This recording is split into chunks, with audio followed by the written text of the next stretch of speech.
Hi everyone, it is just after 2 o'clock Eastern Time, and our champion Peter DeFazio, Chairman Peter DeFazio, representative from Oregon, and also the initial backer and supporter and promoter of our payroll support program in March, has continued to be a champion on our side, as I wrote to you last night. He went to the floor of the House today. I want to remind you, we have always talked about the fact that our payroll support program extension would be a part of a larger coronavirus relief bill. And so that is what we have been working to achieve. We, of course, gained tremendous bipartisan support for our payroll support program, and Congress did not act in time to stop the expiration of the program on September 30th.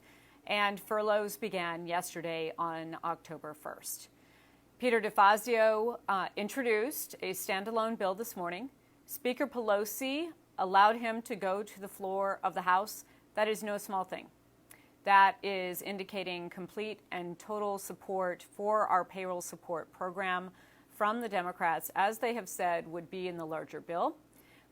What has happened is that our issue has spurred an urgency around the overall bill talks. So I want to make that very clear right now. Now, let me just talk about what happened today. This standalone bill was introduced. It was not opposed necessarily by Republicans, but Republicans did not allow a vote on it. So procedurally, they did not allow a vote to go forward. Now, what this has done is it has created additional momentum. So I want you to hear the statement of Speaker Pelosi prior to the vote on that, and then also a statement from Senator John Cornyn, Republican. And Peter DeFazio was just calling me. Sorry for that interruption, so I'll have to call him back. Speaker Pelosi said, the massive furloughs of America's airline workers jeopardize the livelihoods of tens of thousands and threaten to accelerate the devastating economic crisis facing our nation.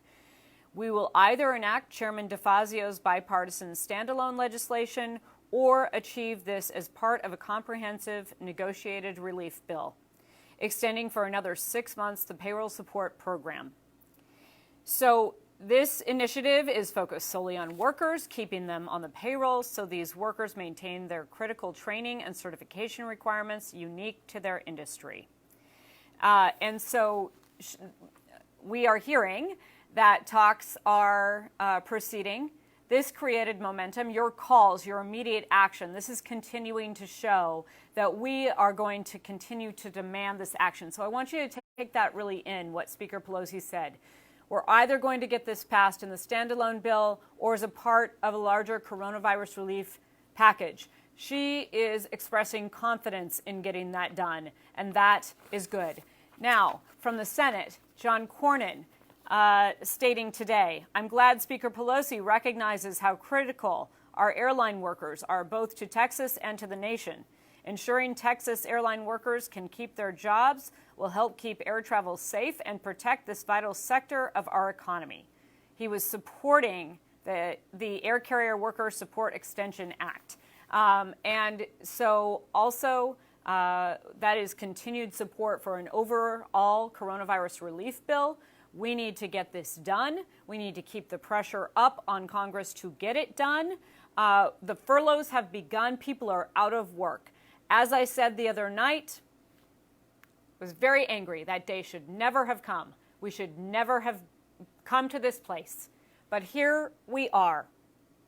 And so we are not going to let this stand because it is the wrong thing. Everyone in Washington agrees that our jobs should remain in place, that our critical infrastructure of our industry should remain in place. But we also agree, as we have said from the very beginning, that a larger relief bill is due to all of America because we need all of our communities to be strong. We need to be able to take care of everyone in this pandemic.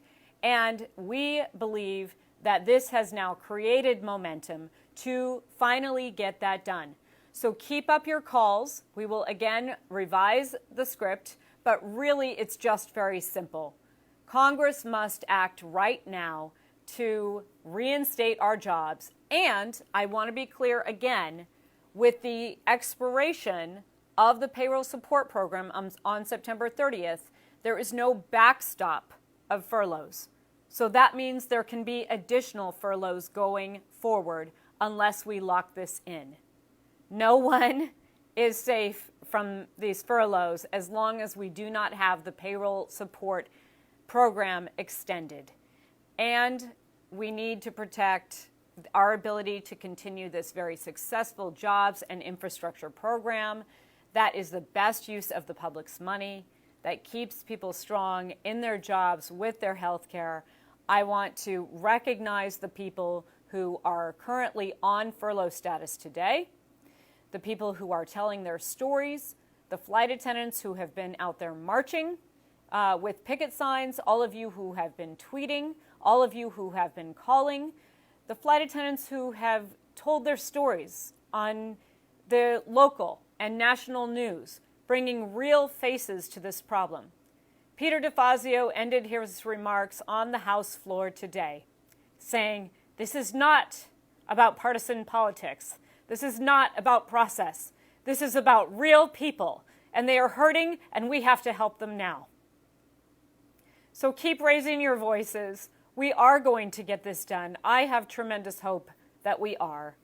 But we need you to continue to stay engaged and act and continue to demand that Congress finish the job.